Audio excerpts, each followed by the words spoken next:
हो सकता है कि जैसी चर्चा चल रही है कि उनकी मां रिजाइन करेंगी और वहां से दीपक प्रकाश जी लड़ेंगे, बहुत सारी संभावनाएं चल रही हैं। स्थिति में जो बातें सामने अंदर से राजनीतिक हलकों से सामने आ रही है, उसमें भाजपा की कोशिश थी कि उपेंद्र कुशवाहा अपनी पार्टी को लेकर के मर्ज कर जाए भाजपा में।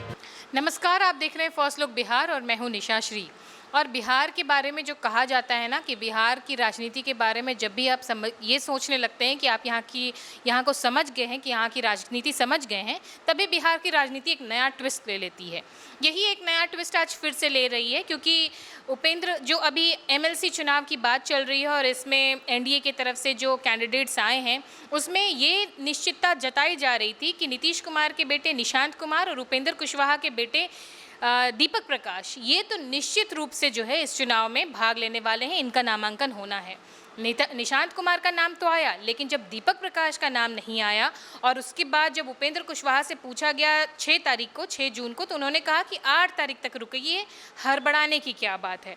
8 तारीख हो गया, नामांकन की प्रक्रिया पूरी हो गई, दीपक प्रकाश का नाम कहीं नहीं आया, तो फिर अब तरह तरह की बातें जो है वो सियासी गलियारे में चल रही हैं। इन बातों का क्या मतलब होता है, चलिए आपको बताते हैं। हमारे जो विशेषज्ञ हैं हमारे स्टूडियो में उपस्थित हैं। हमारे साथ हैं हमारे वरिष्ठ पत्रकार रविंद्र कुमार सिंह जी, और साथ में हैं वनवासी कल्याण आश्रम से जुड़े और सामाजिक गतिविधियों और राजनीतिक महकमे में जानकारी रखने वाले अनिल कुमार सिन्हा जी।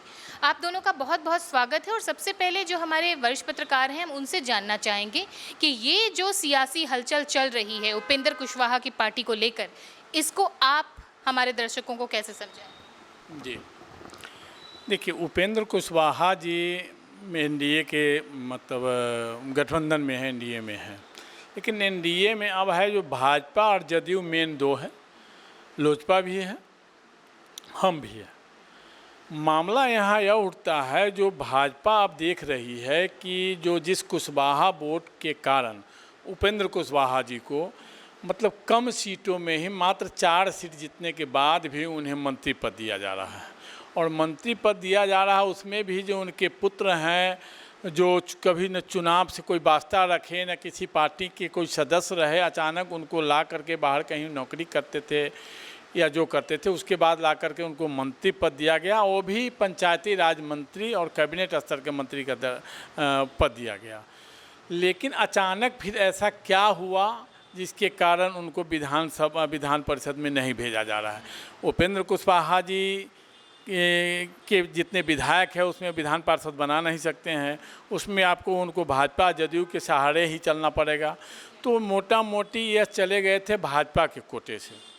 उस स्थिति में जो बातें सामने अंदर से राजनीतिक हलकों से सामने आ रही है, उसमें भाजपा की कोशिश थी कि उपेंद्र कुशवाहा अपनी पार्टी को लेकर के मर्ज कर जाए भाजपा में, तो उस स्थिति में उनका मंत्री पद बना रहेगा और फिर विधान पार्षद वो बना देंगे। क्योंकि जिस कुशवाहा जाति के लिए उनको लाया गया वोट बैंक साधने के लिए, उसी कुशवाहा जाति के जो सम्राट चौधरी हैं वो मुख्यमंत्री बन गए। तो निश्चित रूप से जब सम्राट चौधरी मुख्यमंत्री बन गए तो उनका कद उपेंद्र कुशवाहा से बड़ा हो गया। उस स्थिति में सम्राट चौधरी की पकड़ हो गई कुशवाहा जाति के वोटरों पर।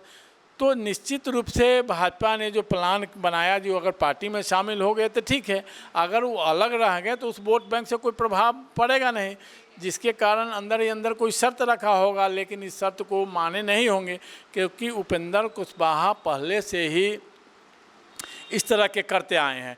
आपको बता दीजिए, जदयू के प्रदेश अध्यक्ष है, फिर उसमें उनको नीतीश जी से विवाद हो गया और फिर जदयू छोड़ करके उसमें राष्ट्रीय लोक समता पार्टी बना लिए। इसके बाद फिर अलग चुनाव लड़े, फिर जैसे 2014 के लोकसभा चुनाव में भाजपा के साथ गठबंधन किए। उसके बाद उनको 3 सीट दिया गया, तीनों सीट जीते और केंद्र में मंत्री बने। लेकिन फिर से उन्हें भाजपा से विवाद शुरू हो गया और फिर उस गठबंधन से अलग हो गए।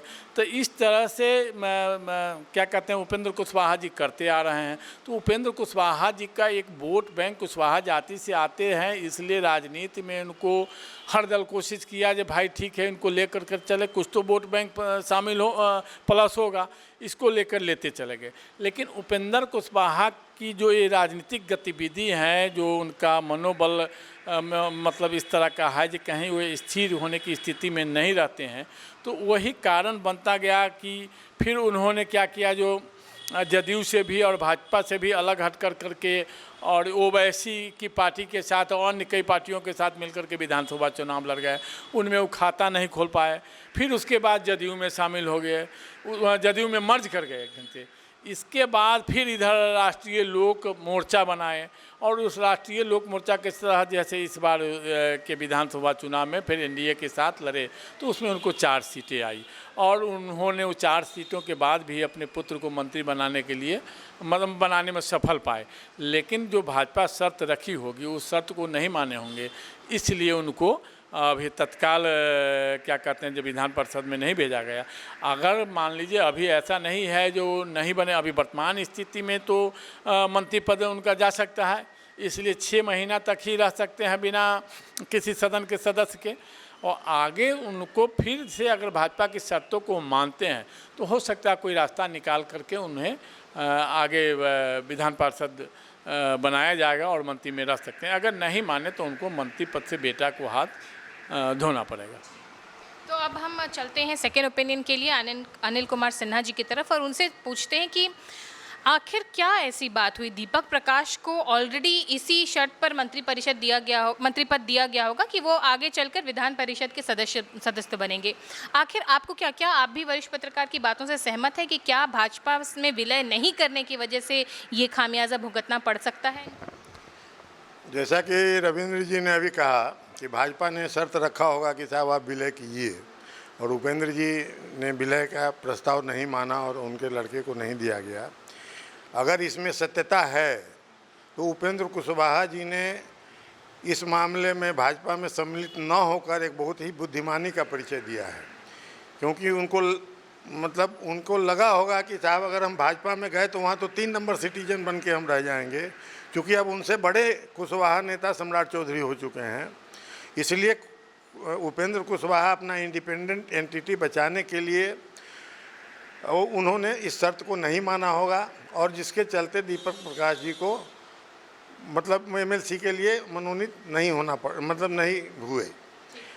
जहाँ तक उपेंद्र कुशवाहा जी की बात है तो बिहार में बहुत कम ही ऐसे राजनीतिज्ञ हैं जो इतने तेज आदमी, दिमाग से तेज, एक समाजवादी चरित्र वाले लोग हैं, लेकिन एक कमी भी उनमें है, उनको धैर्य की कमी है उनको, और स्टेबिलिटी उनकी नहीं है, धैर्य की कमी है। और धैर्य की पेशेंस इतना खो लेते हैं कि स्टेबिलिटी उनकी ऐसी हो जाती है, कभी वहाँ जाते हैं कभी वहाँ जाते हैं, और इस कारण से उनको आज तक बिहार की राजनीति में जो स्थान मिलना चाहिए था वो नहीं मिल पाया।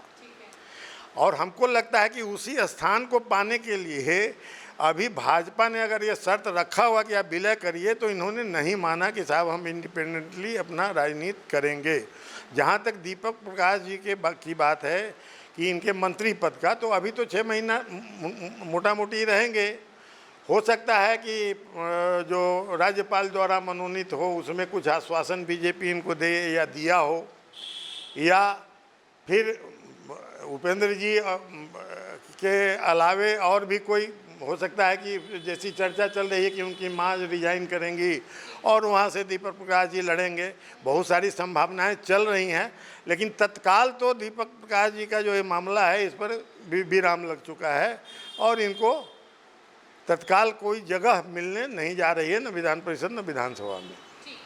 एक सेकेंड ओपिनियन के लिए फिर से वापस लौटते हैं, क्योंकि सोशल मीडिया पे जो है ना, अगर इस तरह की कुछ राजनीतिक हलचल होती है तो तरह तरह के अफवाहों का बाजार भी गर्म हो जाता है। हम कोई ये नहीं कह रहे कि अफवाह है या सच है, लेकिन जो हमने सुना है कि उपेंद्र कुशवाहा की बहू और उनके दामाद भी राजनीति में आना चाहते हैं और अपने पारिवारिक इस गहमा गहमी को कहीं ना कहीं उपेंद्र कुशवाहा साधने में असफल रहे हैं, जिसका ये नतीजा हुआ है। हमारे वरिष्ठ पत्रकार की तरफ बढ़ते हैं और उनसे जानते हैं क्या वो इस बात को सच मानते हैं। देखिए, चर्चाएं तो तरह तरह की होने लगती है। राजनीति में ज़्यादातर चीज़ें अफवाहों पर को भी फैला दिया जाता है, और जो वर्तमान स्थिति में जो विधान परिषद से लेकर के है उसमें हमको नहीं लगता है जो पारिवारिक स्थिति के कारण वो विधान परिषद में अपने पुत्र को सीट दिलाने में असफल हैं, इस तरह की कोई बात हमको नहीं लग रही है। या एक फेक चीज़ भी हो सकता है, पारिवारिक विवाद है, लेकिन इस स्थिति में पारिवारिक विवाद हो ये हमको संभव नहीं दिख रहा है। ठीक है, उनकी पुत्र वधू भी चाह रही होंगी, दामाद भी चाह रहे होंगे, पुत्री भी चाह रही हो। एक तो राजनीति में हो गया है, जब भाई एक परिवार में हुए तो सब लोग चाहते हैं जब हम किस तरह से मतलब राजनीति में आए, तो एक अलग चीज़ है। लेकिन जहाँ तक सवाल है इस विधान परिषद का, तो निश्चित रूप से कहीं न कहीं भाजपा के कुछ शर्तों को नहीं मानना है, जिसके कारण भाजपा ने अभी तत्काल उनको झटका दिया है। यदि वह शर्त को मान जाएंगे तो हो सकता है फिर से कहीं न कहीं किसी रूप में उनको विधान पार्षद बनाया जाए और किसी के सदन के रूप में उन्हें लाया जाए और वो मंत्री पद पर बरकरार रहे। जहाँ तक सवाल है जी 6 महीना रहेंगे, उनकी पत्नी रिजाइन देगी तब वो जीत कर आएंगे, तो पत्नी रिजाइन देगी या जीत कर आ जाएंगे तो भाजपा के रहमो करम पर है ना, वो जीतिए करके आ जाएगी तो भाजपा के रहमो करम पर जीत करके आएंगे दीपक प्रकाश। तो इस स्थिति में यह सब अटकल है और निश्चित रूप से अभी के जो हालात है इसमें दीपक प्रकाश कितने दिनों तक मंत्री बन के रह सकते हैं?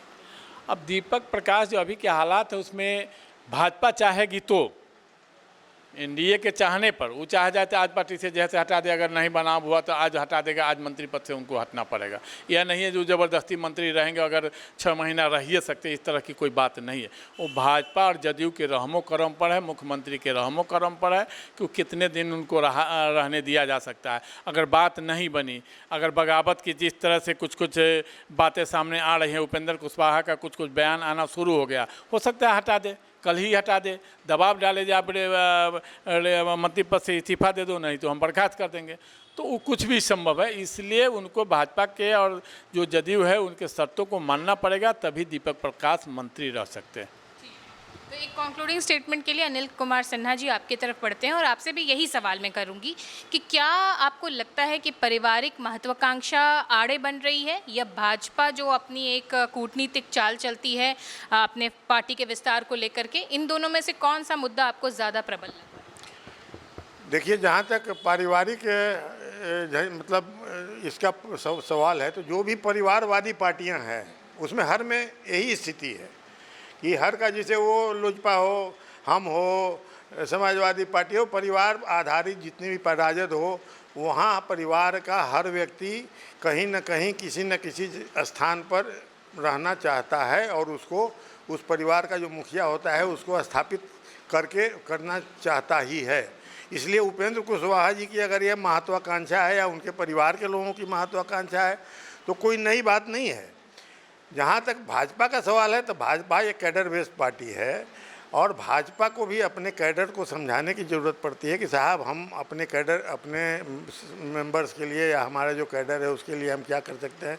तो बार बार भाजपा उपेंद्र कुशवाहा जैसे लोगों के इसमें क्या कहते हैं उसको, ब्लैकमेलिंग तो नहीं कहेंगे, उनके जाल में नहीं फंसना चाहती है, साहब अपने कार्यकर्ता को नहीं बिगाड़ना चाहती है। इसलिए वो अभी कार्यकर्ताओं को उसने टिकट दिया है बीजेपी ने। हो सकता है कि आगे उपेंद्र कुशवाहा जी को फिर कोई आश्वासन मिला हो कि साहब राज्यपाल वाले में हम आपको एडजस्ट करेंगे। अभी तो तत्काल दीपक प्रकाश जी, जैसा रविंद्र जी ने कहा कि वो भाजपा सम्राट चौधरी और जदयू के कृपा पर ही मंत्री हैं, कभी भी अगर ज़्यादा इधर करे, मतलब ये उपेंद्र कुशवाहा जी इधर उधर करेंगे तो उनको हटाया भी जा सकता है। दूसरा है कि उपेंद्र कुशवाहा जी की स्थिति आज के डेट में, कभी थे कुशवाहा के नेता, आज के डेट में तो हमको लगता है कि सम्राट चौधरी उनसे बड़े कुशवाहा के नेता हो गए हैं। इसलिए बहुत ज़्यादा उनकी बात चलेगी जदयू या बीजेपी में, ये संभव हमको नहीं लगता है जैसा है। इसलिए अब स्थिति है कि अब दीपक प्रकाश जी को तो मंत्री जितने दिन हैं। चलिए, मतलब वर्तमान जो स्थिति है इसमें दीपक प्रकाश जितने दिन तक मंत्री हैं, क्योंकि राजनीति के बारे में जैसा हम हमेशा से जानते हैं कि ये अनिश्चितताओं का बाजार है और उसमें भी बिहार की राजनीति तो इसका कहना ही क्या। इसी नोट पर इस चर्चा को हम यहीं पर देते हैं विराम। आपके क्या ओपिनियन है कमेंट बॉक्स में ज़रूर लिख करके बताइएगा और हमारे फेसबुक के साथ साथ यूट्यूब चैनल को भी आप फॉलो कीजिए, लाइक कीजिए, सब्सक्राइब कीजिए। आपके लाइक और फॉलो से हमारा उत्साह बढ़ता है। इसी तरह की राजनीतिक अपडेट्स और समसामयिक अपडेट्स आपके सामने लाते रहेंगे। फिलहाल के लिए दीजिए इजाज़त। आप देख रहे थे फर्स्ट लुक बिहार। धन्यवाद।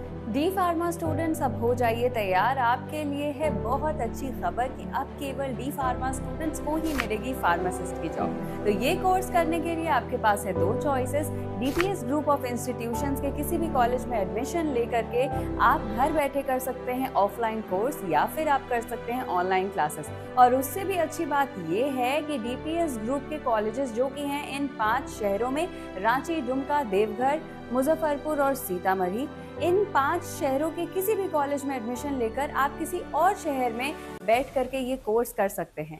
आपको कॉलेज के नाम और डिटेल्स मिल जाएंगे वीडियो स्क्रीन पर, और बाकी किसी जानकारी के लिए दिए गए नंबर पर कॉल करें। तो मुझे कमेंट सेक्शन में बताना ना भूलें कि आखिर आप किस शहर में एडमिशन